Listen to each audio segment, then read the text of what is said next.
चलिए अब आगे बात करते हैं नेक्स्ट ईएफएस के बारे में। ईबीएस हमने देख लिया था, इलास्टिक ब्लॉक स्टोरेज। अब हम बात करेंगे ईएफएस।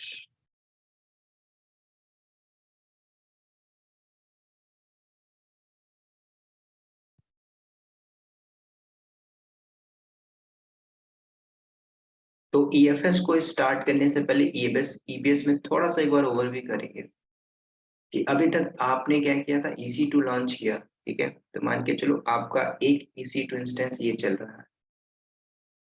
तो इस EC2 इंस्टेंस में अगर आपको ईबीएस अटैच करना हो तो आप कैसे करते थे। आप ईबीएस में जाते थे और ईबीएस क्रिएट करते थे, ठीक है। आपने क्या किया, ईबीएस को क्रिएट किया और उसके बाद आपने इस इंस्टेंस पे अटैच किया। तो जब आप अटैच कर रहे थे तो आपका एजेड अवेलेबिलिटी जो सेम था, राइट। और किसी डिफरेंट के लिए करना था तो आपने स्नैपशॉट का यूज किया था। उसके बाद कभी कभी ऐसा भी टास्क आता है कंपनी के अंदर कि आपका मल्टीपल सर्वर चल रहा है, मल्टीपल EC2 इंस्टेंस चल रहे हैं और एक से ज्यादा अवेलेबिलिटी जोन में चल रहे हैं और सेम अवेलेबिलिटी जोन है। तो मान के चलो एक और EC2 है और इसमें भी मुझे इसी ईबीएस वॉल्यूम को अटैच करना है। तो ऐसा तो पॉसिबल ही नहीं था, मतलब कि एट द सेम टाइम एक बार में एक ही EC2 में हम अटैच कर पा रहे थे, मल्टी अटैच का ऑप्शन नहीं था। तो ये कहीं ना कहीं आपको एक ड्रॉबैक मिल रहा है, मल्टी अटैच का ऑप्शन नहीं है ईबीएस में। मतलब कि पहले वाले से डी अटैच करोगे फिर दूसरे वाले में अटैच करोगे। तो ऐसा हमें करना पड़ रहा था, ठीक है। मतलब ऐसा तो नहीं था कि एक ही वॉल्यूम को मैंने दो तीन सर्वर में अटैच कर दिया, पॉसिबल नहीं था। तो ये कहीं ना कहीं हमारे लिए ड्रॉबैक। तो इसलिए AWS में EFS क्या बोलता है कि अगर आप EFS को यूज कर रहे हो, इलास्टिक फ्लाई सिस्टम, तो EFS आपके पास पहला ऑप्शन ये होता है कि आपके पास मल्टी अटैच का ऑप्शन होता है EFS। और अगर आपने कंपनी में कॉन्फ़िगर किया होगा ऑन प्रीमाइसेस में, तो EFS को आप बोल सकते हो this is a network file system. अब कंपनी में होता क्या था, जब हम लोग NFS कॉन्फ़िगर करते थे तो ये समझो थोड़ा सा, ये हमारा सैन स्टोरेज है, स्टोरेज एरिया नेटवर्क। और यहाँ पे मान के चलो कंपनी यूज कर रही है लिनक्स, और यहाँ पे लिनक्स की डेडिकेटेड टीम बैठी हुई है। तो मतलब यहाँ पे स्टोरेज की टीम अलग बैठी है, अलग मैनेज कर रही है। ये स्टोरेज है आपका। तो कंपनी में क्या होता है, अलग अलग प्रोफाइल होती है। इंजीनियर अलग होते हैं, डेटाबेस डेवलपर अलग होते हैं, डेवऑप्स इंजीनियर अलग होता है, इंफ्रा इंजीनियर अलग होता है, क्लाउड इंजीनियर अलग होता है। तो प्रोफाइल अलग अलग होती है। तो ये था आपका SAN storage, storage area network. और कंपनी क्या यूज कर रही है, प्लेटफॉर्म ओएस की बात करें तो लिनक्स। और यहाँ पे सारा का सारा ओएस इंस्टॉल किया गया। तो यहाँ पे एक डेडिकेटेड टीम काम कर रही है, कौन सी, लिनक्स एडमिन की टीम काम कर रही है। तो अगर आप देखोगे 5 साल 6 साल पहले, तो यहाँ पे कितनी टीम इंगेज हो गई। एक हो गई स्टोरेज की टीम, पहला स्टोरेज टीम काम कर रही है, डेटाबेस की टीम। दूसरा, यहाँ पे लिनक्स की टीम तो काम कर ही रही है, प्लस नेटवर्क टीम भी काम कर रही है। यहाँ पे 3 टीम यहाँ पे डिप्लॉय हो गई। अब जब कुछ भी डेटा आपको लेना है सर्वर से, मान के चलो आपके मल्टीपल सर्वर चल रहे हैं, एक ये हो गया, एक ये हो गया और एक ये हो गया। तो अब आपको डेटा लेना है, कहाँ से लेना है, अपने स्टोरेज से। कुछ भी एक्सेस करना है तो आप क्या करोगे, थ्रू ये आपकी लिनक्स की टीम बैठी हुई है, लिनक्स ऑपरेटिंग सिस्टम आप यहाँ पे यूज कर रहे हो, और ये सारे सारे आपके सर्वर है। तो यहाँ पे देखो कितनी टीम काम कर रही है।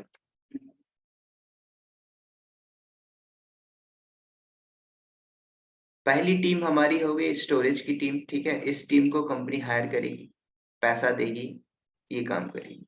दूसरा, लिनक्स क्वालिफाइड सर्टिफाइड बंदे को हायर करेगी, 5 साल 6 साल पहले की बात बता रहा हूँ, ठीक है।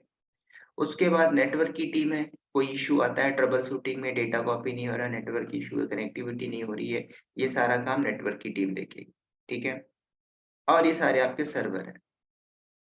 तो इस काम को करने में आपको थोड़ा ज़्यादा कॉस्टली भी होता था, टाइम कंज्यूमिंग भी होता था, लेकिन आज 2022-23 में, 23 की बात करें, तो ऐसा कुछ है ही नहीं। ये सब करने की ज़रूरत नहीं है, मुझे ये सारा कुछ करने की ज़रूरत नहीं है, कुछ भी नहीं है। आपको अपना सर्वर लेना है, एक EC2 लॉन्च करना है और आपको अपने जो टास्क है वो परफॉर्म करने हैं। क्यों? क्योंकि AWS क्या बोलता है, आपको NFS चाहिए, पहले NFS था, उसको आज AWS बोलता है, इसको मैं आपको NFS को EFS के नाम से देता हूँ, इलास्टिक फाइल सिस्टम। तो आपको कुछ करने की जरूरत नहीं है, सारा का सारा मैनेज कर रहा है कौन? AWS। तो AWS की रिस्पॉन्सिबिलिटी ये सारी कुछ आ गई। ये स्टोरेज कौन मैनेज कर रहा है? AWS की डेडिकेटेड टीम है। लिनक्स, नेटवर्किंग आपको कुछ करना पड़ रहा है? कुछ नहीं करना। तो अगर आप EFS को यूज कर रहे हो, इलास्टिक फाइल सिस्टम, तो ये जितना भी है स्टोरेज, नेटवर्क की टीम, लिनक्स, ये कौन मैनेज कर रहा है? AWS की डेडिकेटेड टीम है, AWS ने हायर किया हुआ, इस डेटा सेंटर में काम कर रही हो, ठीक है। अब डेटा सेंटर मतलब कहाँ? किसी भी रीजन पे आप लॉन्च करते हो आपका डेटा सेंटर, तो आधी चीजें तो वैसे ही खत्म हो गई, ठीक है। चीजें ऑटोमेट ऑटोमेट हो रही है, ऑटोमेट ऑटोमेट मतलब समझ रहे हो? अभी AI पे बहुत काम चल रहा, आर्टिफिशियल इंटेलिजेंस, ठीक है। AI क्या करेगा? और लोग बोलते हैं कि जॉब भी जाएगी, तो जानी ही है, ठीक है। बस आपको AI को चलाना आना चाहिए। आज हम कुकिंग कर लेते हैं घर पे, वो सारा काम एक रोबोट भी कर लेगा, क्योंकि उसके अंदर वो डेटा फीड किया जा रहा है, सब कुछ कर लेगा। तो ये सारी चीजें हो रही हैं ऑटोमेट। तो इस पे हम बात नहीं करेंगे, AI पे। यहाँ पे आ जाओ, EFS इलास्टिक फाइल सिस्टम। तो ये सारी चीजें हमें बेनिफिट मिल रहा है, और EFS को यूज करोगे तो इसका फायदा क्या है? फायदा आपके पास मल्टी अटैच। तो इंटरव्यू में पूछता है EBS EFS में डिफरेंस क्या है, तो पहले तो आप ये बोल देना सर, EBS आपका एक बार में एक ही EC2 में इंस्टेंस होता, EC2 में अटैच होता है, EFS मल्टी अटैच होता है। मल्टी अटैच मतलब मान के चलो आपका ये EFS है, इलास्टिक फाइल सिस्टम, इसे मुझे 3 EC2 में अटैच करना है, या 3 अवेलेबिलिटी जोन में डिफरेंट डिफरेंट में अटैच करना है। पॉसिबल है? पॉसिबल है। मान के चलो आपका एक ये सर्वर चल रहा है, दूसरा आपका ये चल रहा है, ठीक है, तीसरा आपका ये चल रहा है। तो अब तीनों में कौन सा आप यूज करोगे? सॉरी, तीनों को आप क्या कर सकते हो? अटैच कर सकते हो एट द सेम टाइम। अगर इसकी जगह आपने क्या लिया था? EBS, तो EBS में आपको सिर्फ सिर्फ समझना पड़ेगा कि ब्लॉक बेस्ड स्टोरेज है, और उसको आप सिर्फ एक बार में एक EC2 में अटैच करते थे, और दोबारा अगर अगर जब आपको अटैच करने की जरूरत पड़ी, तो आप क्या कर रहे थे? दोबारा से उसको डीअटैच कर रहे थे, सर्वर में जा रहे थे, अगर वो किसी डायरेक्टरी पे माउंट था तो वहां से अनमाउंट कर रहे थे, फिर अटैच कर रहे थे, ठीक है। तो ये थोड़ा प्रोसेस मिलता है आपको, लेंथी प्रोसेस। तो प्रोडक्शन या कंपनी के पॉइंट ऑफ व्यू से बात करोगे, तो हर चीजें कंपनी टू कंपनी वेरी करती है। ऐसा नहीं बोलोगे कि हम सर कंपनी में ये यूज नहीं करते, ठीक है, EFS यूज नहीं करते, हम EBS यूज नहीं करते। सब चीज कंपनी टू कंपनी वेरी कर जाता है। तो EFS में आपको एक ऑप्शन मिलता है मल्टी अटैच। तो आपके पास अगर 3 EC2 चल रहा है, मान के चलो पहला नंबर ये है, दूसरा नंबर ये है, और तीसरा नंबर ये है, तो तीनों में आप इसको अटैच कर दो। ये सबसे ज्यादा बेनिफिट है।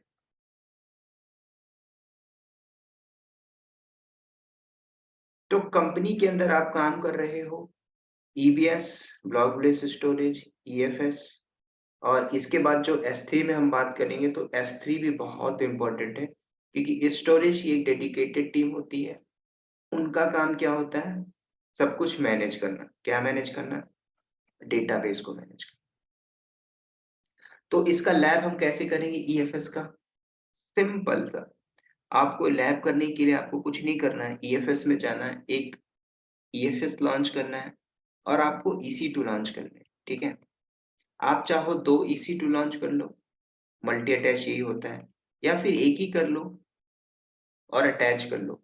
क्योंकि जब आप एक करोगे तो इसके लिए सब कुछ हमें इंडिविजुअल सिक्योरिटी ग्रुप देना पड़ता है, ठीक है? तो इसका बेनिफिट क्या है? तो मान के चलो कैसे इसका लैब परफॉर्म करोगे? लैब परफॉर्म करने के लिए सिंपल है। सिंपल आपने क्या करना है, आप जब एक ईसी2 लॉन्च करते हो तो देखो, सबसे पहले आपका वीपीसी आता है। उस वीपीसी के अंदर आपने पब्लिक सबनेट, प्राइवेट सबनेट सब कुछ लेके रखा होगा। अब क्या करते क्या हो आप वहाँ पे, मान के चलो मैंने लिया नॉर्दर्न वर्जीनिया, ठीक है? ये आपका डेटा सेंटर नॉर्दर्न वर्जीनिया। तो नॉर्दर्न वर्जीनिया के अंदर अवेलेबिलिटी जोन की बात करूँ तो 5 अवेलेबिलिटी जोन, ठीक है? एक अवेलेबिलिटी जोन ये रहा, दूसरा अवेलेबिलिटी जोन ये रहा, तीसरा अवेलेबिलिटी जोन ये रहा, चौथा ये रहा और पांचवा ये रहा। अवेलेबिलिटी जोन मतलब देखो जैसे US hyphen east hyphen 1A, अगर ये 1A है तो ये 1B होगा, ये 1C होगा, ये 1D होगा, ये 1E होगा। तो आपका कितना अवेलेबिलिटी जोन हो गया? 5। अब क्या आप 5 के 5 अवेलेबिलिटी जोन को अलाउ करना चाहते हो एक्सेस करने के लिए? देखो, जब एक अवेलेबिलिटी जोन होगा तो सबके सब अवेलेबिलिटी जोन में आप बाय डिफॉल्ट जब लॉन्च करोगे ईसी2 तो सिक्योरिटी ग्रुप जरूर मिलता है, ठीक है? तो सिक्योरिटी ग्रुप क्या होता है, आपने सिंपल वर्ड में सुना होगा, फायरवॉल। तो सिक्योरिटी ग्रुप क्या होता है, आपका इनबाउंड रूल चेक करता है। इनबाउंड मतलब कि पोर्ट अलाउ है कि नहीं, तो आपका ये रहा सिक्योरिटी ग्रुप। तो सिक्योरिटी ग्रुप में आपका इनबाउंड रूल कंपल्सरी,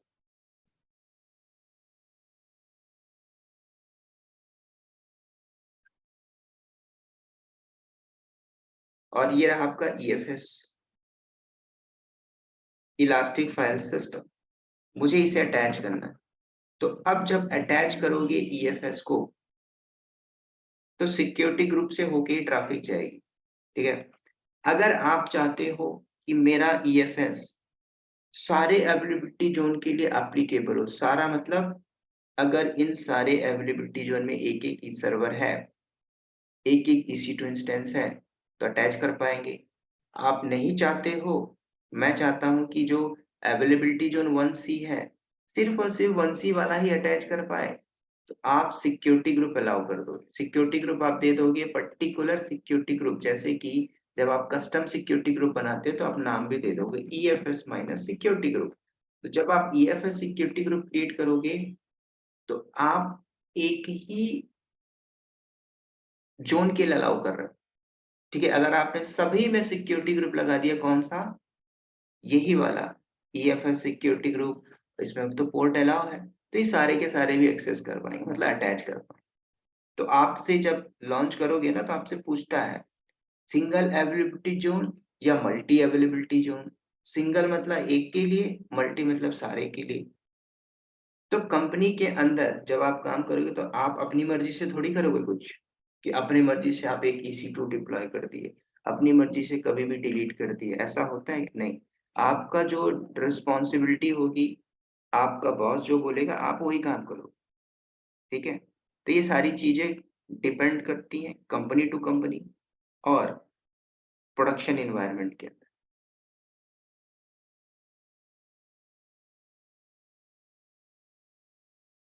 ठीक है? तो ये हम करने जाएंगे ईएफएस का लैब इसमें, ठीक है?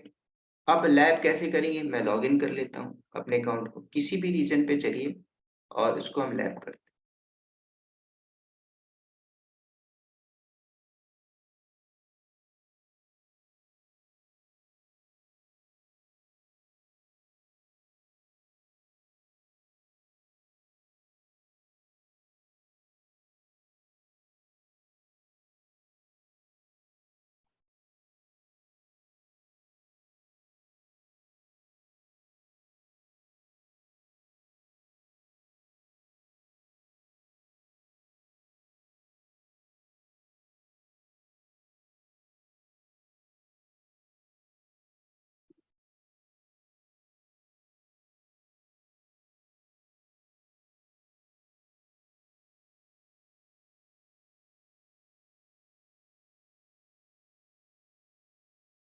चलिए मेरा लॉगिन हो गया नॉर्दर्न कैलिफोर्निया में। सबसे पहले देख लेते हैं कोई सर्वर है क्या हमारे पास EC2। तो अभी हमारे पास एक भी सर्वर नहीं है।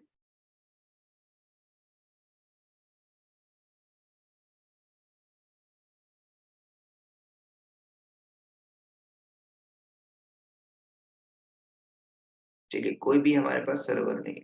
तो हम करते क्या है, सबसे पहले एक EC2 को लॉन्च करो, क्योंकि मुझे सर्वर में ही तो अटैच करना है। तो हम क्या करेंगे, एक EC2 लॉन्च कर लेते हैं। EC2 लॉन्च करने के बाद EFS को लॉन्च करेंगे और EFS को अटैच करेंगे। तो EC2 कैसे करते हैं, सिंपल, आप जाइए लॉन्च करते हैं EFS माइनस सर्वर के नाम से। उसके बाद OS कौन सा चाहिए, मैंने लिनक्स लिया। नीचे आते हैं type T2 dot micro free tier लेके चलेंगे। की पेयर अगर मेरे पास कल वाली थी उसी को मैं अटैच कर लेता हूँ मशीन 1 के नाम से। देख लेते हैं हमारे पास की है कि नहीं।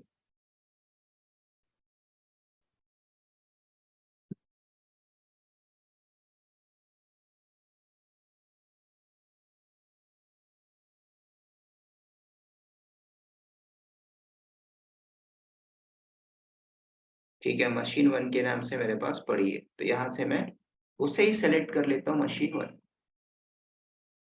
उसके बाद नेटवर्क सेटिंग है। आप चाहो तो इसको छेड़ सकते हो, इसके अंदर जाइए और अवेलेबिलिटी जोन कितना है देखो। इसके अंदर है आपका 1B1A।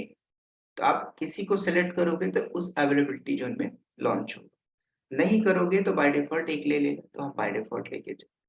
सिक्योरिटी ग्रुप आप चाहो तो कस्टम बना लो या एग्जिस्टिंग ले लो, उसके अंदर पोर्ट अलाउ कर देना जब अगर जरूरत पड़ती है तो। ठीक है, तो अभी मैं सारा कस्टम नहीं कर रहा हूँ, एग्जिस्टिंग लेके चलते हैं, बस इतना करिए और लॉन्च।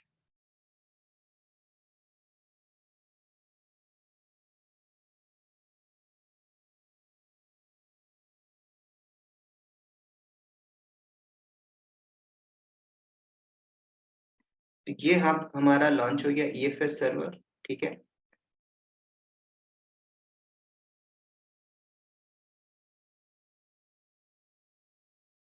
इसके बाद इसको हम एक्सेस करेंगे। पुट्टी में कर लीजिए, CMD में कर लीजिए, जहां पे आपका मन करे वहां पे कर लो। ठीक है, तो इसे मैं पब्लिक IP लेता हूँ और इसको हम सर्वर में एक्सेस करते हैं।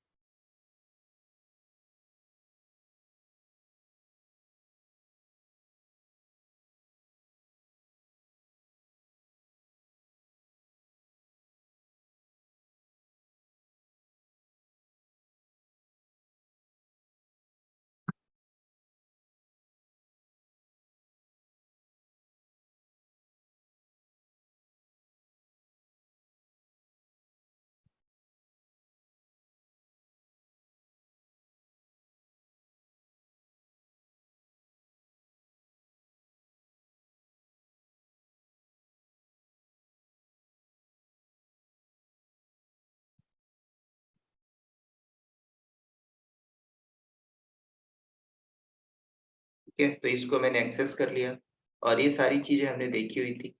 और इसमें अगर आप LSBLK करके देखते हो तो आपको एक ही हार्ड डिस्क दिखाई दे रहा है, राइट।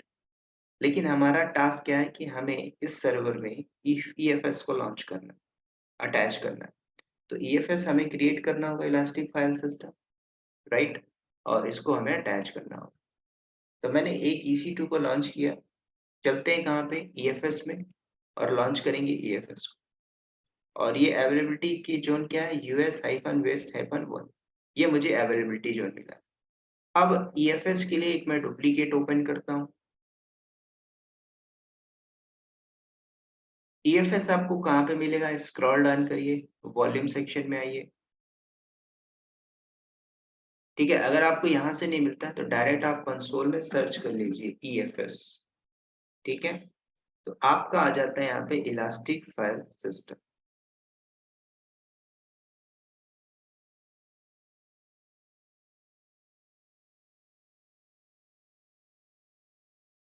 तो यहाँ पे एक ईएफएस पहले से है, कोई नहीं, इसको डिलीट कर देते हैं।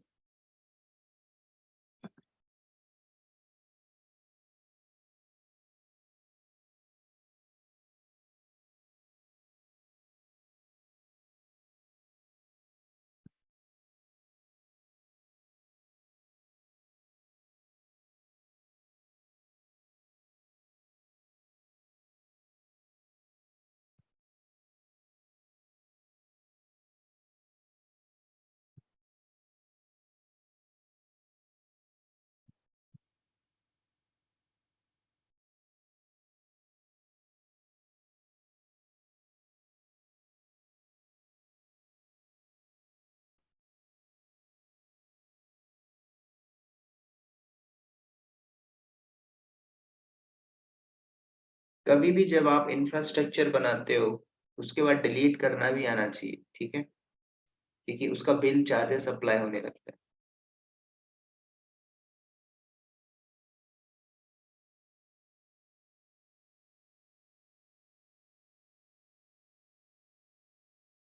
चलिए डिलीट हो गया। अब हम करते हैं एक नया EFS create, elastic file system. तो अभी हमारे पास कोई भी फाइल सिस्टम नहीं है, करते ही है क्रिएट।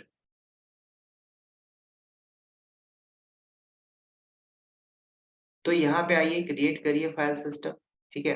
आपसे पूछ रहा है फाइल सिस्टम का नाम, नहीं दोगे चलेगा, मैं यहाँ पे दे देता हूँ EFS हाइफन सर्वर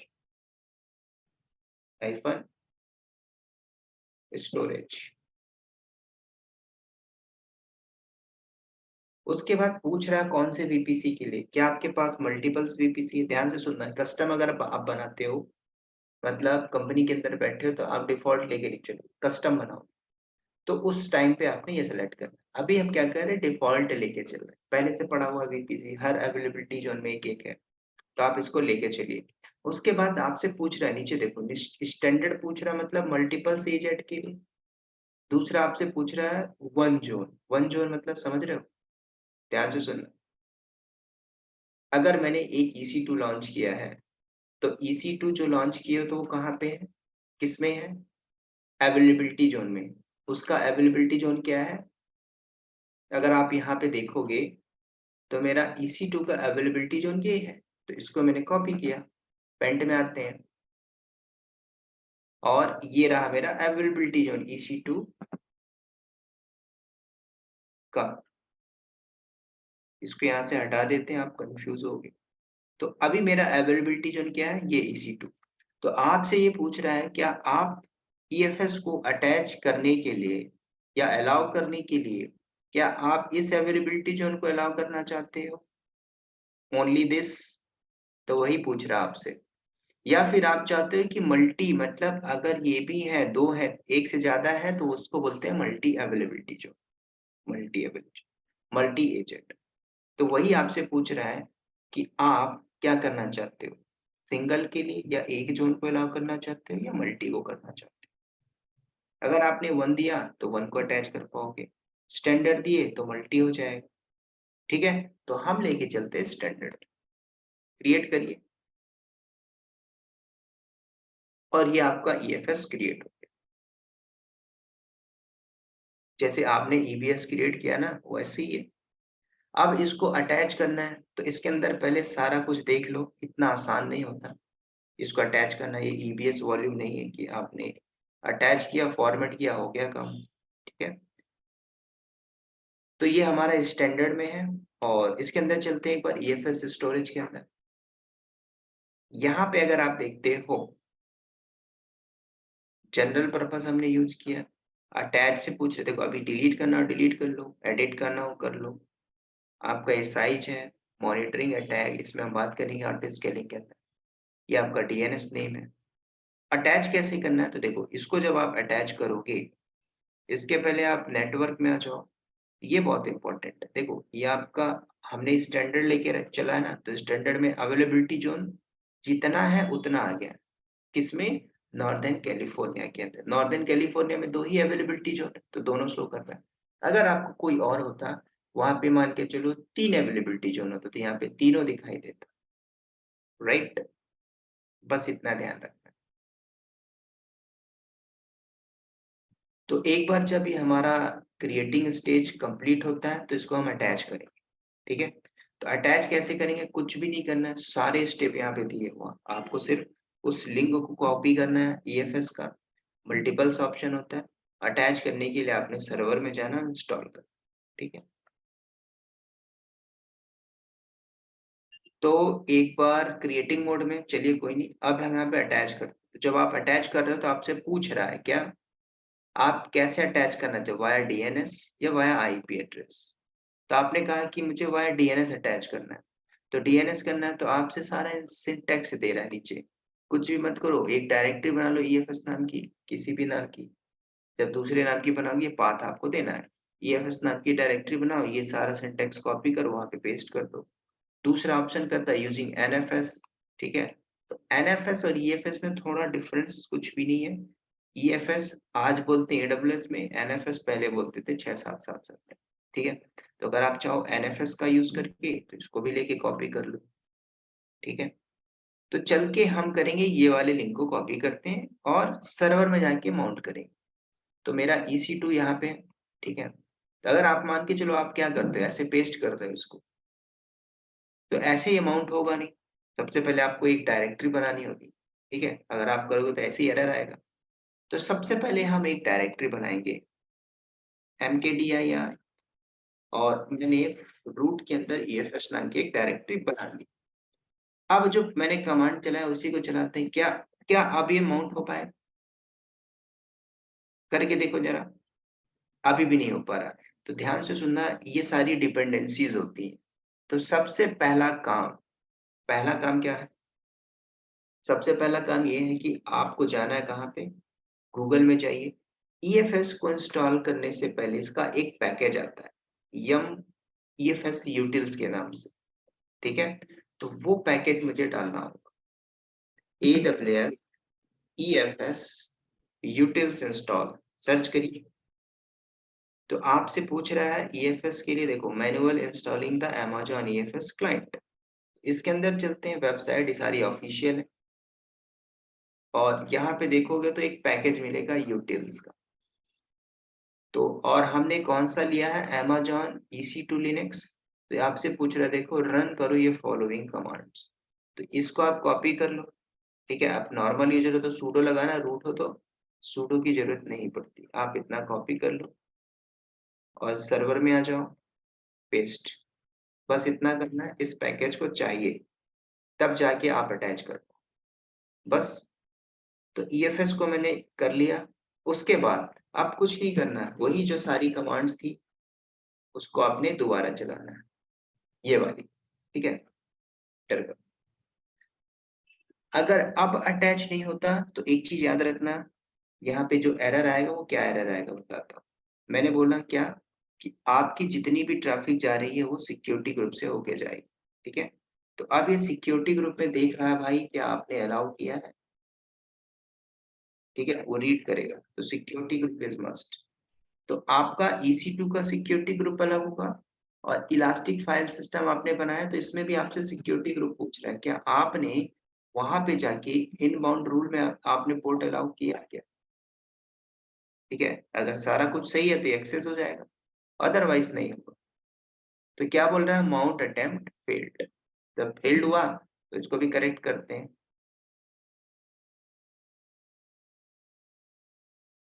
तो कैसे करेंगे, वापस आ जाइए, ईएफएस के अंदर जाइए।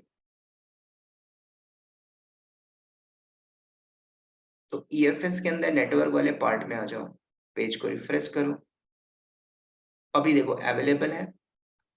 तो हम चलते हैं मैनेज के अंदर। इसके अंदर देखो कौन सा सिक्योरिटी ग्रुप है, डिफॉल्ट वाला है। और अपने EC2 में जाके देखोगे तो उसमें अलग सिक्योरिटी ग्रुप होगा, समझ रहे हो। एक घर के अंदर, मतलब एक बिल्डिंग में नहीं, अगर हमने अपने घर में बाहर वाले रूम के लिए एक सिक्योरिटी ग्रुप लगाया, सिक्योरिटी गार्ड लगाया, अंदर वाले के लिए एक सिक्योरिटी, तो दोनों आपस में लड़ जाएंगे, दोनों का मैच देखा है, ठीक है। तो यहाँ पे सिक्योरिटी ग्रुप अलग है। EC2 में चलते हैं, सिक्योरिटी में चलते हैं, यहाँ पे सिक्योरिटी ग्रुप अलग, ठीक है। क्या है सिक्योरिटी ग्रुप, लास्ट में देखोगे तो 7EE5 है, यहाँ पे देखोगे तो क्या है, कुछ और है, बस यहाँ पे एरर आ रहा है। इसको आप हटा दीजिए, इसको भी हटा दीजिए, और नया सिक्योरिटी ग्रुप जो हमारा था 7EE5 ये सेलेक्ट कर लो। यहाँ पे भी आ जाओ, 7EE5 मैंने दे दिया। आप अगर लैब कर रहे हो तो आप कस्टम सिक्योरिटी ग्रुप भी बना लोगे, फर्क नहीं पड़ेगा। ठीक है, मैंने इतना किया और सेव कर दो। अब वापस चलिए अपने टर्मिनल पे, दोबारा से उस कमांड को एग्जीक्यूट करो, EFS। और एक चीज और याद रखना है, उस सिक्योरिटी ग्रुप के अंदर आपने क्या ट्रैफिक अलाउ किया है।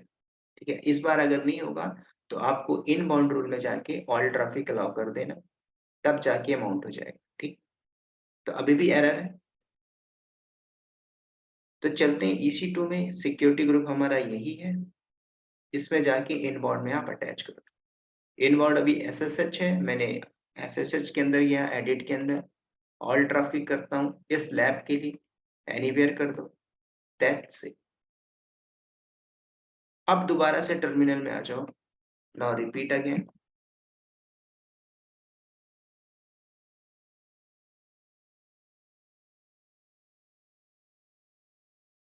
तो देखो हमारा माउंट हो गया।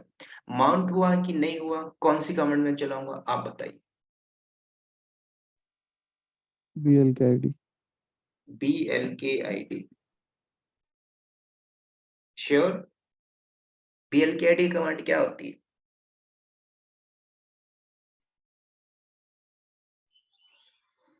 सर DF -H में भी दिखाएगा। एग्जैक्टली, DF-H से आपको दिखा देगा। दिख गया EFS नीचे, ये आपका माउंट भी होगा। BLKID क्या होती है कि आपका जो डिवाइस है, हार्ड डिस्क आपने लगाया, उसको अटैच किया, फॉर्मेट करते हो, फॉर्मेट हुआ कि नहीं हुआ उसके लिए BLKID से चेक करो।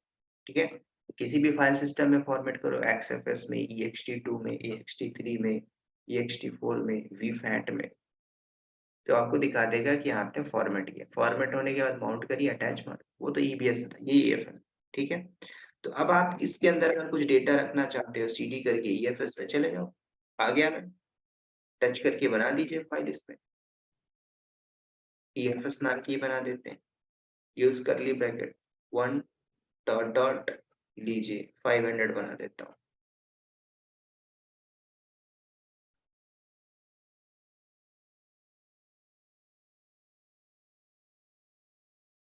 LS करिए तो आपके पास 500 फाइल आ गई।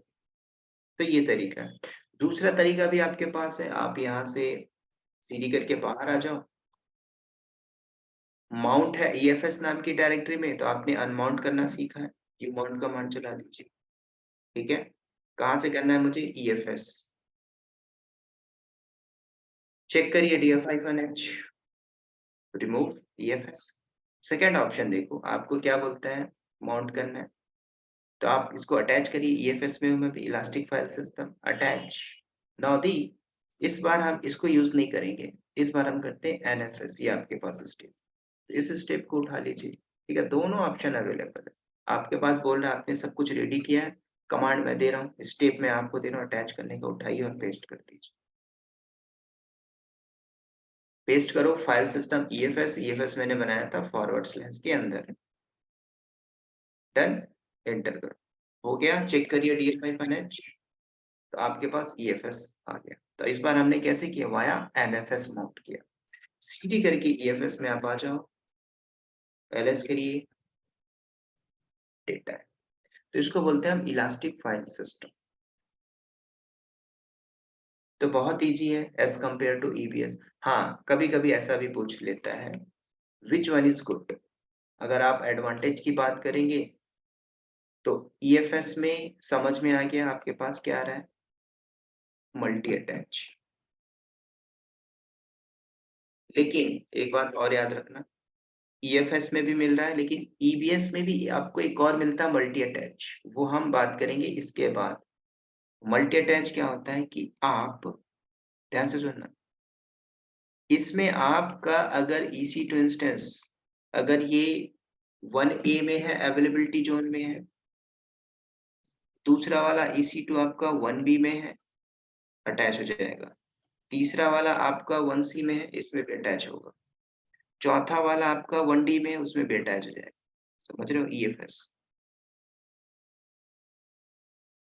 1D इसमें भी अटैच हो जाएगा। तो मतलब मल्टी अटैच है EFS में ऑप्शन। लेकिन EBS में एक और ऑप्शन आता है। EBS में क्या बोलता है? EBS अगर आप, अब मैंने टाइप्स की बात नहीं करी ना, तो IO1 आपको मिलता है, IO2 ये आपका वॉल्यूम टाइप है। इसको अगर आप यूज करते हो तो आपका EBS में मल्टी अटैच का ऑप्शन आता है, लेकिन सेम अवेलेबिलिटी जोन, सेम मतलब एक ही अवेलेबिलिटी जोन की। अगर आपका 16 EC2 इंस्टेंस चल रहा है, 15 EC2 चल रहा है, तो 15 के 15 उसी अवेलेबिलिटी जोन में होना चाहिए। मान के चलो 1A में, तो 1A में आप उस वॉल्यूम को अटैच कर पाओ। ठीक है, थोड़ा इस वॉल्यूम में कॉस्ट ज्यादा आएगा, तो इसको हम करेंगे आफ्टर वॉल्यूम के टाइप के बाद। ठीक है, तो इसको हम बोलते हैं advantage of EFS। Sir one question, hmm, ये जब हम लोग मल्टी अटैच कर रहे हैं तो ईएफएस खुद कौन से जोन में है? अभी जो EFS है, अगर EFS तो आप देखोगे नीचे आइए, ये आपका EFS है, राइट? हम्म, तो जब आप स्टार्टिंग में लॉन्च कर रहे थे, आपसे पूछ रहा था सिंगल एजेंट, मल्टी एजेंट। हम्म, सिंगल मतलब किसी एक अवेलेबिलिटी जोन में अलाउ करना है, दूसरा था स्टैंडर्ड, तो स्टैंडर्ड होता है मल्टी अवेलेबिलिटी जोन। तो आप नीचे आके देखोगे अवेलेबिलिटी जोन कहाँ पे है, ये 1B में भी है, 1A में भी है। अगर आपने एक EC2 इंस्टेंस लॉन्च किया कहाँ पे, 1B में, तो ये उसमें भी अटैच होगा। नहीं सर अटैच तो होगा, बट वो बनता किधर पे है? मतलब like the resources it takes, वो कहाँ पर लेता है? कौन सा रिसोर्स? सर ये फाइल सिस्टम है, मतलब बैकएंड में कहीं पे डिस्क पे तो स्टोर होगा, लाइक स्टोरेज वो कौन से जोन से असाइन होता है उसको? ये लिखा तो है आपके पास अवेलेबिलिटी जोन 1B में। ये तो हमारा नॉर्दर्न कैलिफोर्निया डेटा सेंटर, इसके अंदर 2 अवेलेबिलिटी जोन है, तो दोनों में ही अटैच हो जाएगा। अगर एक मेरा EC2 कहाँ पे है, पहले आप देखिए, एक मेरा EC2 है इस अवेलेबिलिटी जोन 1A में, इसमें तो अटैच हो गया। दूसरा आप लॉन्च करोगे 1B में, उसमें भी अटैच हो जाएगा। ये भी आपका EBS की तरह ही है।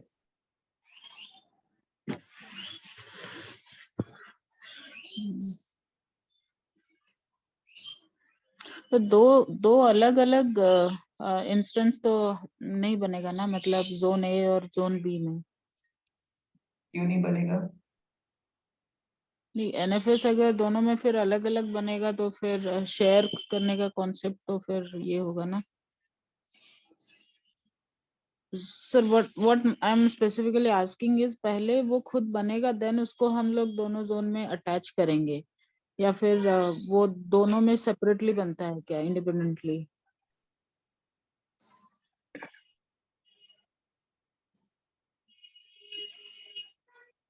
देखो, इस डायग्राम को देखो, अभी मैंने एक EC2 लॉन्च किया, कहाँ पे है वो अवेलेबिलिटी जोन, क्या है?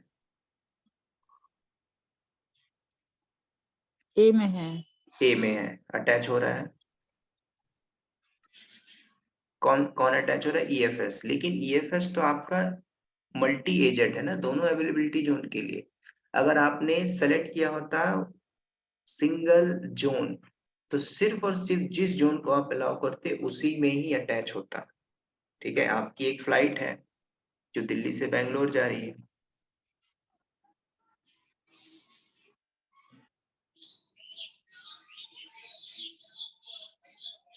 मतलब इसी पर्पस के लिए बनाई गई है। क्या वो दिल्ली से बेंगलोर वाली, क्या वो जा सकती है USA अपने आप? नहीं, नहीं। कब जाएगी वो? जब उसको परमिशन मिलेगा तब। हम्म, तो ऐसे ही है, आप एक और EC2 लॉन्च करना, कहाँ पे? दूसरे अवेलेबिलिटी जोन 1B में करना। 1B में करने के बाद सिक्योरिटी ग्रुप आप अलाउ करो कस्टम वाला, या एग्जिस्टिंग ही ले लो तो वो भी चलेगा। उसके अंदर पोर्ट अलाउ करोगे। उसके बाद EFS आपका दोनों अवेलेबिलिटी जोन में, कैसे देखोगे, यहाँ पे आ जाओ EFS में, देखो अवेलेबिलिटी जोन 1A में है, 1A में अटैच हो चुका है। 1B में लॉन्च करोगे तो ये 1B में भी अटैच हो जाएगा, लेकिन यहाँ पे 2 ही अवेलेबिलिटी जोन, 6 होता तो 6 के 6 EC2 में अटैच हो जाएगा।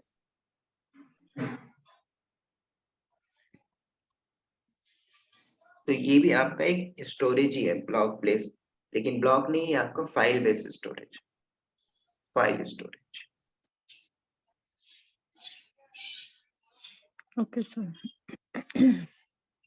तो एडवांटेज क्या है, एडवांटेज क्या है, देखो अगर आपके पास 6 घर हैं तो 6 के 6 कैंडिडेट इसमें अटैच हो सकते हैं, 6 के 6। तो इसका फायदा क्या है, फायदा यही है कि अगर आपने इसमें डेटा रख दिया है, किसमें, फाइल के अंदर, ये इतनी फाइल पड़ी है, अगर 6 बंदों ने इसको अपने पास एक्सेस किया है, 6 सर्वर में अटैच है, तो क्या 6 के 6 नहीं देख पाएंगे, सारे देख पाएंगे कि हाँ इसमें इतनी नंबर ऑफ फाइल है। उसके बाद किसी एक बंदे ने rm-rf करके इसको उड़ा देता है, तो क्या जिसने डिलीट किया उसको पता चलेगा नहीं, लॉग्स भी निकलेगा और ये भी पता चल जाएगा कि भाई इसने डिलीट कर दिया, तो सबको ये पता चल जाएगा। तो ये एडवांटेज।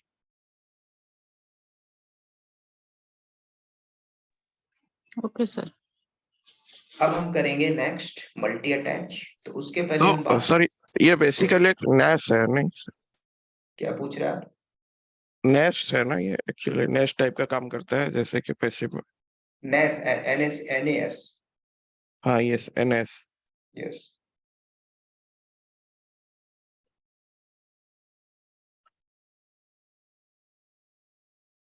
NS पूछ रहे हैं, सैन पूछ रहे हैं? नेस हम जो ऑन प्रेमिसेस में नेस यूज करते हैं ना, उसी का तो राइट इसी टाइप राइट का काम होता राइट है। राइट राइट, लेकिन अब हम ऑन प्रेमाइसेस में यूज नहीं करते, क्लाउड में यूज कर रहे हैं।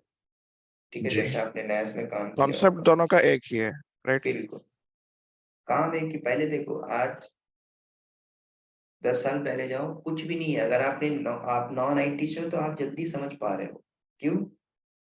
पहले चीजें क्या होती थी, मैनुअल होती थी सारा काम, आज वो ऑटोमेट हो गया, काम वही है ना। आज हमें गड्ढा खोदना है, 10 साल पहले जाओ तो मैन पावर लगाई जाती थी, 15 साल पहले। आज कुछ नहीं है, आज क्या है, मशीनरी आ गई है, वो कर दे रही है। ठीक है, अभी वो मशीन में मैन पावर है, आने वाले समय में मशीन में रोबोट बैठेगी, बस यही फर्क, काम वही होगा, बस उस रोबोट को मैनेज करने के लिए टीम चाहिए।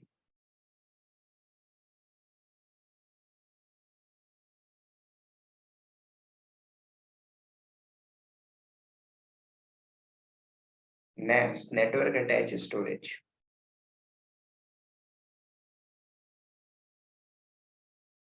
तो आपने काम किया नेस के ऊपर, यस, आपने देखा डेटा सेंटर क्या क्या करते थे वहां पे? मैं खुद ऑन प्रेमिसेस सर्वर इंस्टॉल करता हूँ, डिजाइन करता हूँ, प्लान करता हूँ, इम्प्लीमेंट करता हूँ, उसका पावर से लेके एसी तक और रिडंडेंसी तक सब कुछ N+1 टाइप का। अभी भी करते हैं आप, कि अभी कुछ चेंज हुआ आपका? अभी तो बहुत रिक्वायरमेंट एक ही बार आता है, अब उसका मेंटेनेंस चल रहा है। मतलब फिजिकल डेटा सेंटर है आपका? हाँ, कंपनी को बोलो क्लाउड में है। ये टेलीकॉम प्रोजेक्ट है, इसमें समझ गया मैं, मल्टीपल चीजें होते हैं, स्विच, फायरवेल, नैस, राइट मतलब राइट एनएस जो राइट राइट बोलते हैं, राइट, समझ गया। H3550 हाँ, सर्वर। टेलीकॉम में। सर कल मैंने भी अपने क्लाइंट साइड के मैनेजर से पूछा कि उनका सारा क्लस्टर मोड में यूज होता है, तो वो बोले कि क्लाउड का प्रपोजल हम पहले लिए थे, बट उनका टेस्ट प्लांट है, तो वो क्वेरी रिस्पांस लेटेंसी की वजह से वो लोग नहीं कर पा रहे हैं क्लाउड, तो उनका अभी भी लोकल रीजन में उनका ऑन प्रेमाइसेस में चल रहा है, मतलब डीसी वगैरह खुद का है। बिल्कुल, देखो अभी क्या है ना, AWS ने अभी सबमिट किया अपना, AWS ने मेंशन किया, अभी पूरे वर्ल्ड वाइड 15% लोगों को ही क्लाउड के बारे में पता है। तो वर्ल्ड वाइड जितनी भी कंपनियां हैं उनको पता नहीं, आइडिया नहीं। ठीक है, तो जब ये ऑन प्रेमाइसेस है, ऑन प्रेमाइसेस फिजिकल, इसको लेके जाएंगे कहाँ पे, क्लाउड पे, तो पूरा डेटा सेंटर थोड़ी उठा के फेंक देंगे, कुछ एरर आया, डाउन टाइम आया, तो क्या करते हैं, 30% डेटा को माइग्रेट किया फर्स्ट टाइम, उसको मैनेज करेंगे, देखेंगे, चेक करेंगे कोई एरर तो नहीं आ रहा, कोई डाउन टाइम तो नहीं आ रहा, नहीं आ रहा, 15 दिन 20 दिन एक टाइम पीरियड के बाद फिर 20% और डेटा माइग्रेट करें, 50% हुआ, फिर मैन के मॉनिटरिंग करेंगे 90 डेज, चलो कोई दिक्कत नहीं है, फिर जितना भी डेटा उसको माइग्रेट कर देंगे क्लाउड। जब क्लाउड में मॉनिटरिंग हो गई, एक माइग्रेट हुआ, उसके बाद फिर 90 डेज तक इसको मॉनिटरिंग की जाएगी, जब सारा कुछ ओके है हटा दो अपना फिजिकल डेटा से। तो ये सारी चीजें बहुत डिमांडेड, तो कंपनी टू कंपनी डिपेंड करता है, अपॉर्चुनिटी मिल रही है कंपनी के अंदर माइग्रेशन का, करो उस पर, काफी नॉलेज मिलेगा, फिर स्विच करोगे तो अच्छा पैकेज मिलेगा। हाँ सर, एक्चुअली लेटेंसी का इश्यू रहता है और फाइल पार्सिंग का भी दिक्कत होता है। हमने एक बार ट्राई किया था, राइट राइट, वो केपीआई वीपीआई वगैरह सही से पार्स नहीं हो पाता है रियल टाइम में। एग्जैक्टली।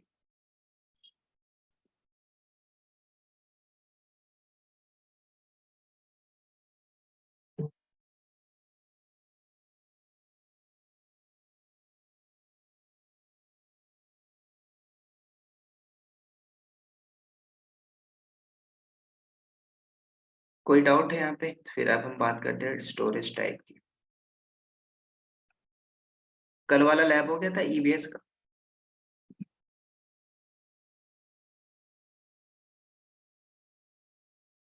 अच्छा, आप लोग डेली क्लास के बाद लैब करते हैं या फिर 1-2 दिन बाद करते हैं?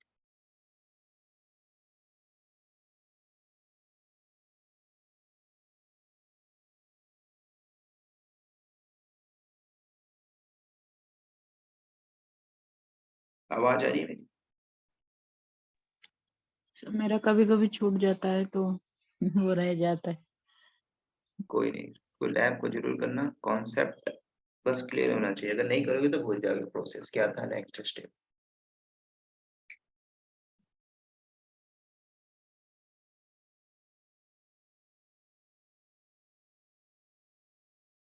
तो इस स्टोरेज की बात करें तो आपको अलग अलग स्टोरेज मिलता है, ठीक है। तो अब ईएफएस को हम कर देते हैं यहाँ से डिलीट। डिलीट करने के लिए आपसे आईडी पूछ रहा है, तो आप कॉपी करिए, यहाँ पे पेस्ट कर दो एंड डिलीट।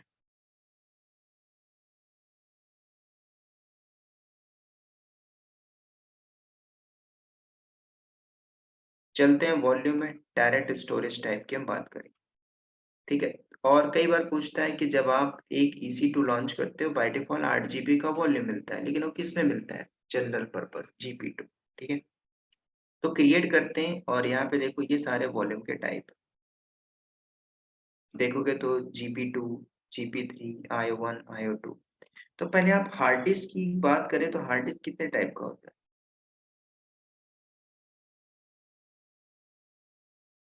SSD, दूसरा HDD, तीसरा नंबर आपका मैग्नेटिक। कुछ दिन बाद ये हट जाएगा मैग्नेटिक, जो चीजें रिसोर्स कम यूज होती है कंपनी के अंदर, यूज केस कम होता है, उसको मैं AWS अपनी सर्विसेज से हटा देते हैं और चेंज कर देता है, कुछ नया लेके आ जाता है।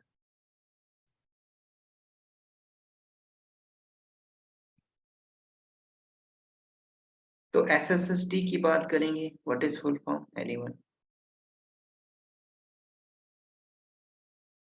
SSD, solid state drive. ठीक है। Solid state drive, which one is fast? SSD।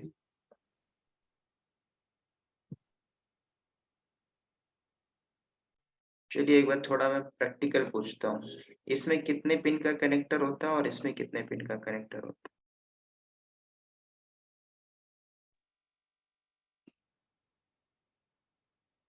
अगर आपने किया होगा तो पता होगा।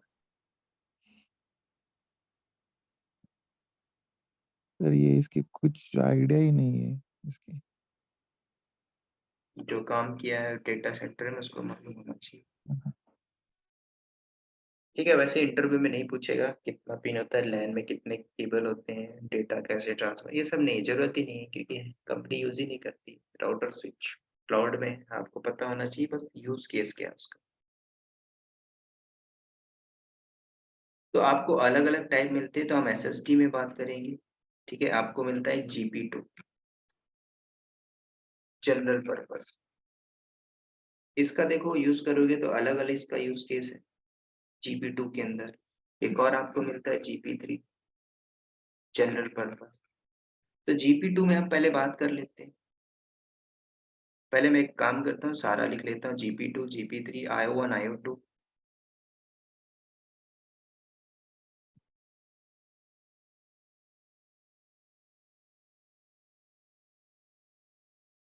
ये जो IO2 है आपका मल्टी अटैच मिलता है, एंड लास्ट वन आपका होता है मैग्नेटिक।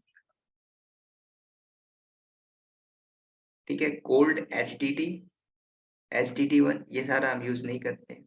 ठीक है, फिर भी पता होना चाहिए। तो इस 4 में ही हमारा काम हो जाएगा, क्योंकि ये 4 इंपॉर्टेंट है। तो जब आप लॉन्च करते हो तो बाय डिफॉल्ट किस में आता है आपका जनरल पर्पस GP2। GP3 में आप चाहो तो आप चेंज कर सकते हो, IO1 में चाहो तो आप चेंज कर सकते हो, IO2 में चाहो तो आप चेंज कर सकते हो।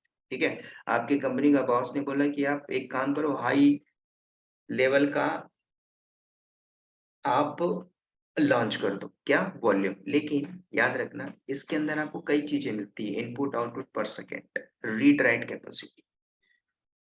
तो जनरल पर्पस के अंदर आपको सबसे पहले पता होना चाहिए कि आप एक EC2 लॉन्च करते तो बाय डिफॉल्ट 8 GB का जनरल पर्पस ही आपको मिलता है। उसके बाद जब आप इंक्रीज करते हो क्या वॉल्यूम का साइज, तो आपको IOPS मिलता है, इनपुट आउटपुट पर सेकेंड। ठीक है, ये बहुत इंपॉर्टेंट है। तो IOPS क्या होता है, इसमें हम बात करेंगे बर्स्ट वैल्यू, इस पे हम बात करेंगे।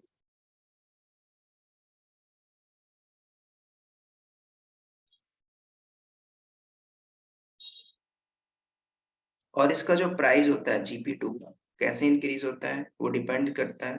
ठीक है,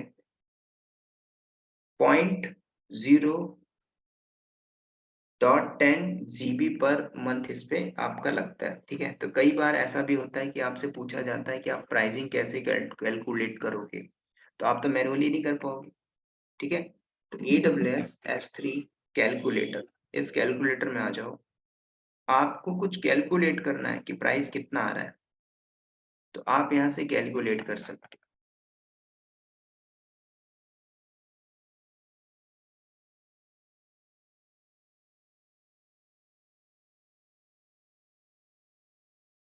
ठीक है, फ्री टियर में सारा कुछ आपके पास है, फ्री टियर कंपनी यूज नहीं करती, हम कर रहे हैं, हमें पता होना चाहिए। आप चाहो तो S3 कैलकुलेटर में आइए और उसको यूज कर लीजिए।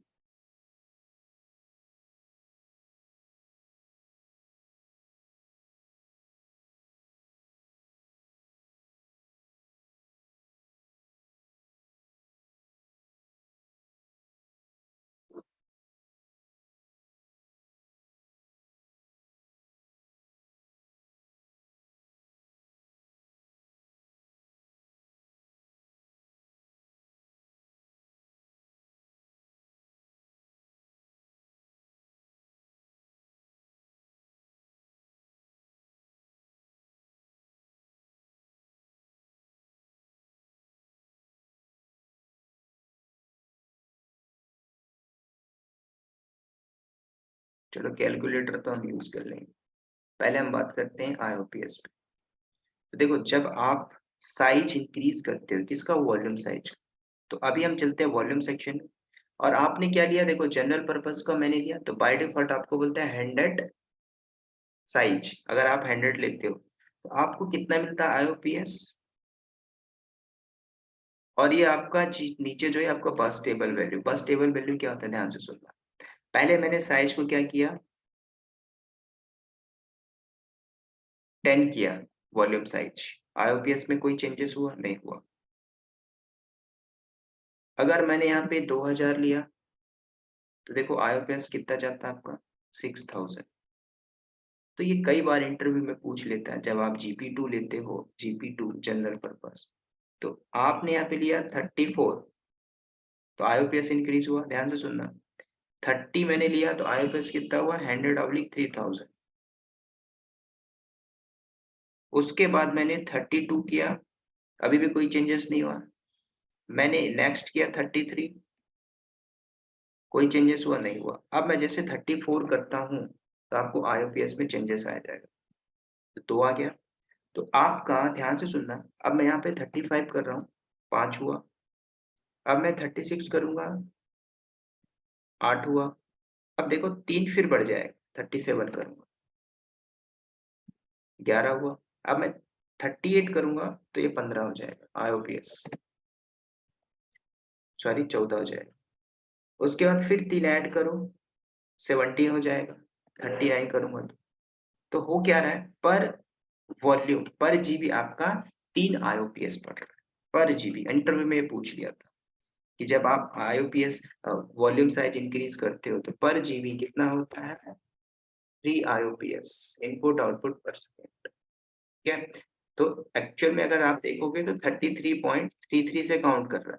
तो जब आप 34 करते हो तो वो 2 काउंट करता है राउंड फिगर में। या उसके बाद से जब आप इंक्रीज करते हो तो पर जीबी 3 IUPS इंक्रीज होता है।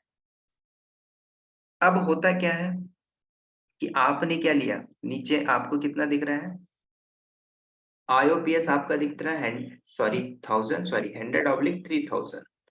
ये 3000 है क्या, इस 3000 को बोलते हैं बस टेबल वैल्यू। बस टेबल वैल्यू मतलब क्या, आपने जब वॉल्यूम लिया कितना, चलो देखो यहाँ पे लाइव, मैंने यहाँ पे लिया, मुझे चाहिए सिर्फ 500 GB का हार्ड डिस्क, तो मुझे कितना मिलता है IUPS, 1500/3000। इसको समझो पहले, अगर आपने 500 GB वॉल्यूम लिया,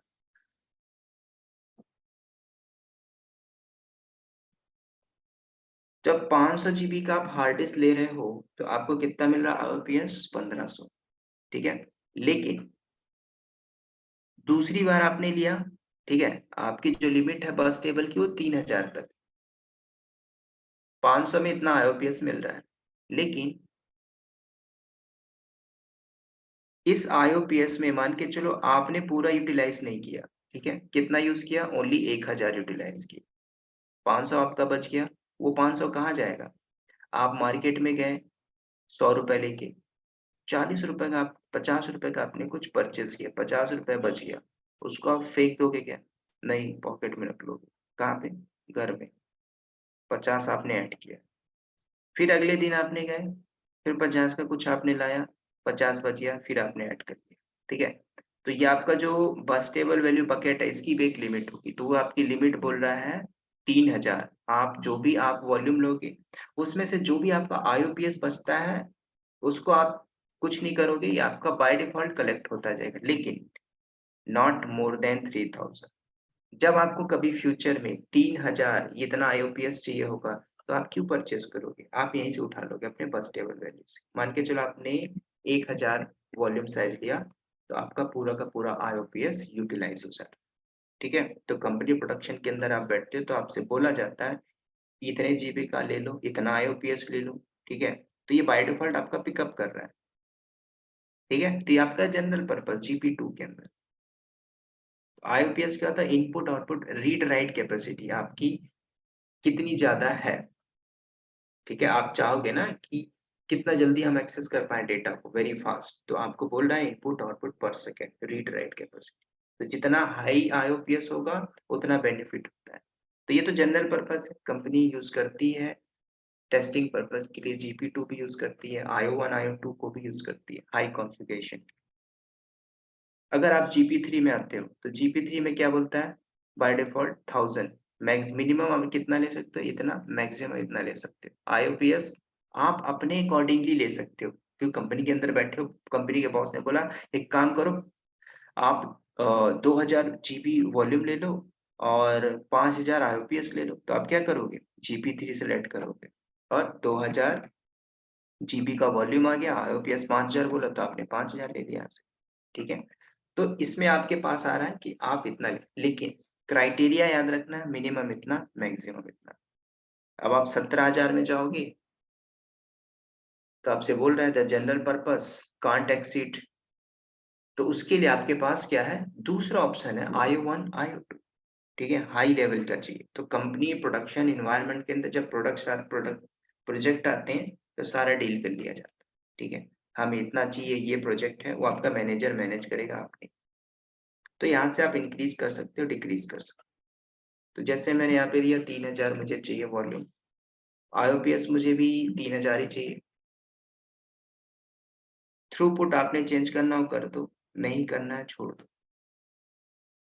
तो आपके पास है, कैसे आप ले रहे हो। IO1 में आप आते हो तो IO1 में भी आपको फ्लेक्सिबिलिटी मिलती है। IO1 में क्या है, 4 GB मिनिमम, मैक्सिमम इतना है। IOPS 100 मिनिमम आप ले सकते हो। ऐसा नहीं कि आपने 4 GB लिया और आप कॉस्ट बचाने के लिए यहाँ पे 50 ले रहे हो तो आपको एक्सेप्ट नहीं करेगा, फिर आपको बोलता है आप जाइए कहाँ पे, जनरल पर्पस। तो एक रेंज इसने डिफाइन किया, उसके अकॉर्डिंग लेना। अब आपको हाई IOPS चाहिए तो आपने बोला कि मुझे चलो 150 चाहिए, तो ये एक्सेप्टेबल है किसमें, IO1 में। लेकिन यहाँ पे एक चीज देखना, IO1 आपका मल्टी अटैच का ऑप्शन नहीं दे रहा है, ठीक है। लेकिन अगर आप IO2 सेलेक्ट करते हो प्रोविजनिंग के लिए कंपनी प्रोडक्शन के अंदर, तो IO2 में मिनिमम इतना है, मैक्सिमम इतना है। तो मैंने मान के चलो 50 लिया, मुझे 50 GB का चाहिए IOPS में, IO2 में, और इनपुट आउटपुट पर सेकेंड मुझे 1000 चाहिए, तो मैंने 1000 लिया। मिनिमम 100 है, मैक्सिमम आप 25,000 तक ले सकते हो, ठीक है। तो कंपनी के अंदर बोला बॉस ने 24,000 IOPS ले लो, तो आप GP2 में थोड़ी जगह IO2 में डायरेक्ट ले जाओ। अब IO2 में आपको एक फ्लेक्सिबिलिटी क्या होता है, देखो मल्टी अटैच। मल्टी अटैच ये इंटरव्यू में पूछा था, विच वॉल्यूम, ऐसा कौन सा वॉल्यूम है जिसमें हमें मल्टी अटैच का ऑप्शन मिलता है। तो आपको सिर्फ बोल देना है EBS, सॉरी IOPS आपका IO2 ये मल्टी अटैच होता है। तो इसका हम करेंगे मल्टी अटैच कैसे करते हैं कल। तो मैं 3 EC2 लॉन्च करूंगा, एक बार फॉर्मेट करेंगे, 3 सर्वर में सेम टाइम अटैच करेंगे, इसको बोलते हैं IO2। SC1 कॉस्टली है बहुत ज्यादा, क्यों यूज करोगे, आपको बाय डिफॉल्ट बोलता है इतना ले लो, IOPS इसमें है ही नहीं, क्यों यूज करोगे। थ्रूपुट में आओगे ST1 में, इसमें भी IOPS नहीं मिल रहा है आपको, रीड राइट की कैपेसिटी। मैग्नेटिक में जाओगे कुछ दिन बाद हटा देगा, ठीक है। जो मेन है आपको ये चारों याद रखना, GP2 GP3 IO1 IO2, ठीक है। तो IO2 कल हम कर लेंगे लैब, ठीक है, क्योंकि फ्री ऑफ कॉस्ट नहीं है। जब आप लैब करोगे तो कॉस्ट इंक्रीज होगा, मल्टी अटैच। तो अब ये आपका EBS में भी सपोर्ट नहीं करेगा। SST में आप जाओगे, हाई कॉन्फ़िगरेशन का लोगे C1 की कैटेगरी में, तो ये आपका अटैच होगा मल्टी अटैच। तो इस पे हम बात करेंगे डीप एंड डाइव कर।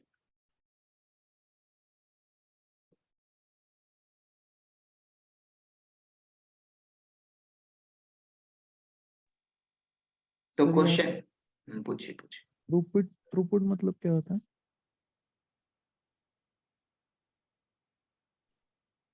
क्या पूछ रहे हो। जी सर, ये थ्रूपुट का मतलब क्या होता है, कुछ समझ में नहीं आ रहा। इस वॉल्यूम टाइप में आपने दिखाया था थ्रूपुट करके, तो ये क्या होता है? अच्छा, वॉल्यूम में आपको थ्रूपुट जो मिल रहा था, हाँ। ये आपका एक प्रकार से हार्ड, देखिए इसमें क्या होता है, थ्रूपुट मतलब कि आप वॉल्यूम का साइज मैक्सिमम कितना ले सकते हो, ये आपको एक लिमिट डिफाइन कर रहा है, डिपेंड्स ऑन वॉल्यूम का साइज।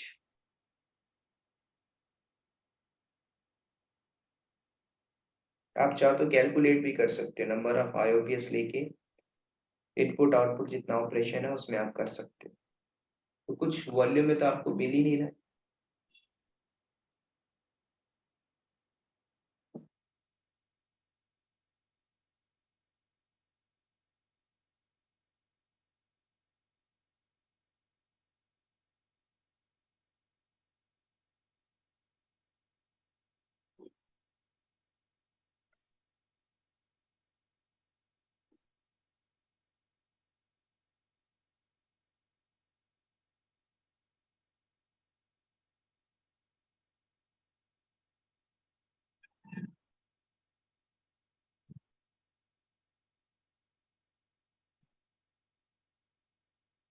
ये आप पूछ रहे हैं ना थ्रूपुट। यस सर, तो इसका मतलब क्या होता है, ये क्या डिफाइन क्या करता है, ये नहीं सर।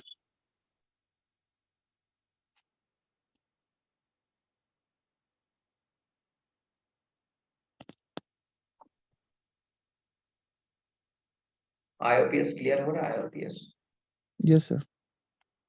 देखो, ये आपका घर है, हम्म। ये नदी है, पानी है यहाँ पे। एक यहाँ पे मैन पावर काम कर रहा है और एक यहाँ पे मैन पावर का, दोनों का काम एक ही है। हम्म। पहला बंदा क्या कर रहा है, इधर से पानी लेके आता है बाल्टी से, इसमें डाल रहा है, हम्म। यहाँ से लिया, यहाँ पे डाला। तो रीड राइट, पानी लेके डाला, पानी लेके डाला, कितना टाइम लग रहा है इसको? टाइम लग रहा है। करेक्ट। दूसरा, दूसरे बंदे ने क्या किया, स्मार्ट है, इसने पाइपलाइन बिछा दी।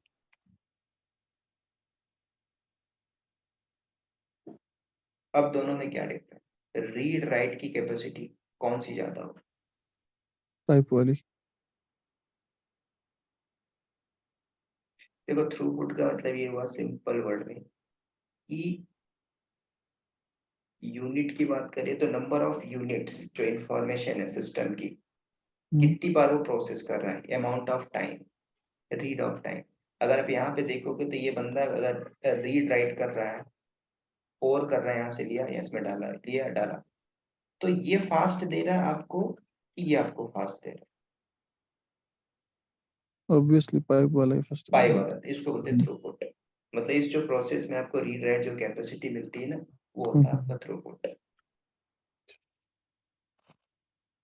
Got it sir. तो GP2, GP3, IO1, IO2 चार में याद रखना। IO2 आपका होता है मल्टी अटैच।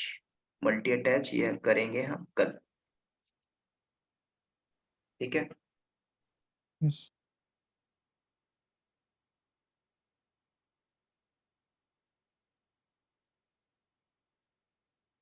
आजकल ये भी नहीं पूछता इंटरव्यू में, अगर मैंने 650 इंटरव्यू है तो आज तक नहीं पूछा प्राइसिंग के बारे में। एक बार पूछा था, दिल्ली में एक थी बाइनरी टॉक, उसने फेस टू फेस बुलाया था, उसने पूछा। क्यों? क्योंकि वो छोटे लेवल की कंपनी थी। तो पूछ सकता है प्राइसिंग ऑफ कैसे निकालोगे, तो आपको जाना है प्राइसिंग कैलकुलेटर में, कैलकुलेट करना है, EPS डालोगे तो आपको बता देगा इतना GB पर मंथ। आजकल AWS भी स्मार्ट हो गया, ठीक है। आपको वो भी नहीं करना, EC2 लॉन्च करते तो आपसे पूछ रहा है किसमें चाहिए, IOPS, जनरल पर्पस, इतना घंटा पर रुपए, ठीक। क्योंकि माइक्रोसॉफ्ट एजोर भी है मार्केट में और गूगल क्लाउड, तो GCP सस्ता देगा तो AWS और सस्ता करेगा, दोनों को देख के एजोर और सस्ता करेगा। ये सारे कॉम्पिटिटर, ठीक है। तो सर हम कह सकते हैं क्या EFS जो आज हमने पढ़ा उसमें IO2 यूज होता है? EFS नहीं, आपका बाय डिफॉल्ट स्टैंडर्ड में यूज होता है। देखो जब देखो आपको अगर बोला गया,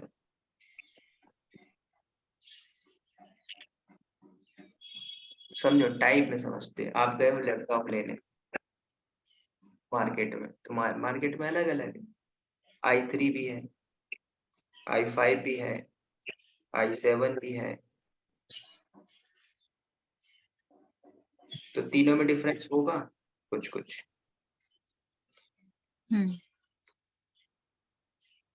i3 का प्राइस है 40, i5 का है 47, 48 ले लो, और i7 का प्राइस है 78।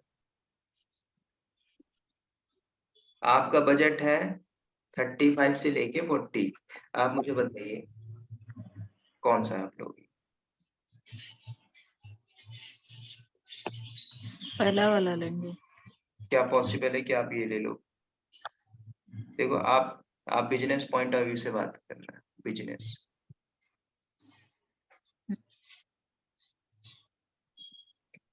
आप ये लोगी, मैं अच्छी कंपनी में काम कर रहा हूँ, कंपनी के पास खूब सारा पैसा है, 10 लाख रुपीज, कौन सा लेगी? कंपनी हाई कॉन्फ़िगरेशन करेगी, वो नहीं चाहती कि मेरा क्लाइंट चाहे। तो कंपनी के प्रोजेक्ट्स पे डिपेंड करेगा, आप पे डिपेंड नहीं करेगा। ठीक है, हाँ कंपनी में यूज होते हैं, क्योंकि कई बार हमें हमारे कंपनी में डेवलपर होते हैं, उनको टेस्टिंग के लिए चाहिए, तो टेस्टिंग के लिए मैं स्पॉट इंस्टेंस में एक सर्वर दे दूंगा, उसके लिए मैं रिजर्व नहीं करूंगा साल के लिए।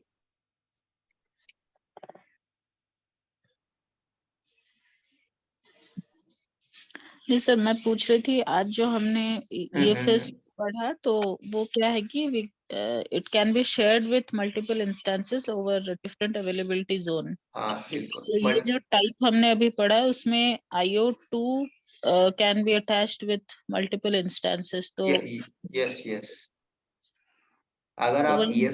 EFS हाँ ले रहे हो, हाँ जी। EFS तो मल्टी अटैच है ना। हम्म। EFS में आपको क्या लेना, IO लेना, IO2 लेना है, वो आपकी बात। अच्छा। मैंने आई थिंक डिलीट कर दिया EFS।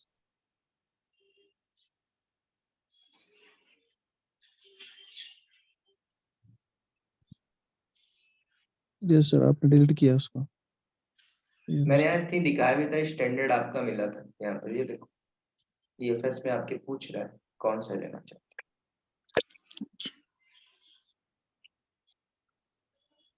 अच्छा। हो। ये सारा कुछ प्राइसिंग पे डिपेंड करता है। Okay sir, got it. ठीक है, तो आज के लिए इतना ही, कल करेंगे मल्टी अटैच, फिर इसके बाद S3 में बात करेंगे, और S3 बहुत इंपॉर्टेंट। कोई डाउट हो तो यहाँ पे पूछ सकते हैं। ठीक है, प्लीज परफॉर्म द लैब। आधी चीजें आपकी लाइव से क्लियर हो जाती है।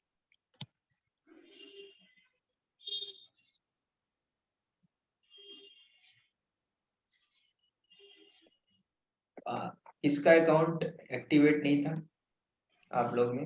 देखो अकाउंट जब वेरीफाई करोगे ना, तो आप अपना ही अकाउंट नंबर देना, नाम देना, मोबाइल नंबर देना, ईमेल आईडी देना, वेरीफाई होगा। किसी का आप ले रहे हो अकाउंट नंबर, तो उसकी इन्फॉर्मेशन डालो। आजकल क्या है ना, एरर आ रहा है, क्यों? बैकएंड में यही चल रहा है, पूरी इन्फॉर्मेशन देखता है, इसलिए एरर आता है, your account is not activate, verify.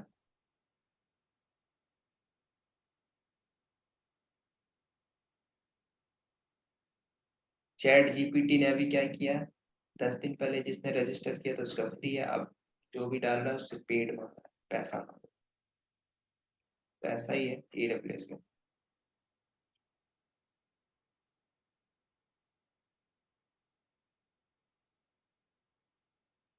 Sir हम EFS क्रिएट करते हैं तब उसको सिक्योरिटी ग्रुप देते हैं, और यहाँ वहाँ पे हमने ऑल ट्रैफिक को अलाउ किया था। एक बार हाँ। माउंट होने के बाद अगर सिक्योरिटी ग्रुप को रिमूव कर दिया हम्म। तो क्या वो वर्क देगा उसी पे, EC2 पे? एक बार माउंट कर दोगे तो नहीं, वो एरर आ जाएगा।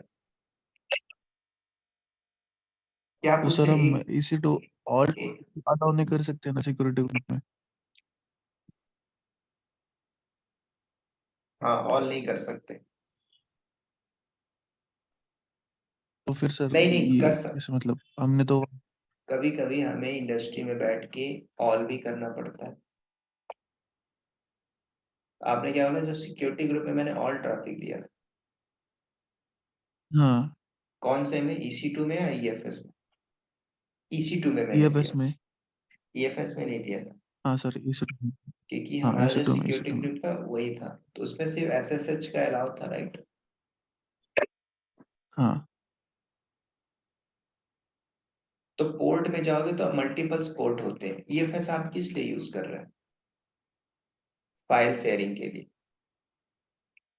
हाँ आज कंपनी में जाओगे तो कंपनी में NFS क्यों कॉन्फ़िगर करना, नेटवर्क फाइल सिस्टम। मैं EFS को यूज करूंगा, मल्टी अटैच करूंगा, ऑल ट्रैफिक दे दूंगा। 5 मेरे क्लाइंट है, 5 को मैंने दे दिया, कंपनी के अंदर शेयर हो रहा है डेटा, तो ऑल ट्रैफिक दे दो। हम्म। नहीं देना मत दीजिए, आप अपने पर्पस के लिए उसको। कभी ऐसा लगता है आपका बॉस बोला एक काम करो मुझे EFS का एक्सेस दे दो, तो आप सिक्योरिटी ग्रुप में जाके अलाउ करोगे, और वहां पे कस्टम ना देके सोर्स आता है ना, कस्टम, सॉरी, सोर्स में आप डालते हो ऑल ट्रैफिक में एनीवेयर करते हो, एनीवेयर मतलब 0.0. वहां पे एनीवेयर ना करके हम सोर्स डालेंगे, आपके बॉस का आईपी एड्रेस, सिर्फ वो एक्सेस कर पाए। हाँ वही सर। तो जिनको एक्सेस देना है उनका आईपी एड्रेस बस डाल सकते हैं हम, उनका मोर आईपी, देन बस उनको उनका आईपी दे ओके। दो, वो हाँ एक्सेस कर पाए। सर, ठीक है, ये एक और storage S3 yes sir, S3 में गॉट भी इट। और अच्छा लगे। चलिए ठीक है, फिर मिलते हैं कल।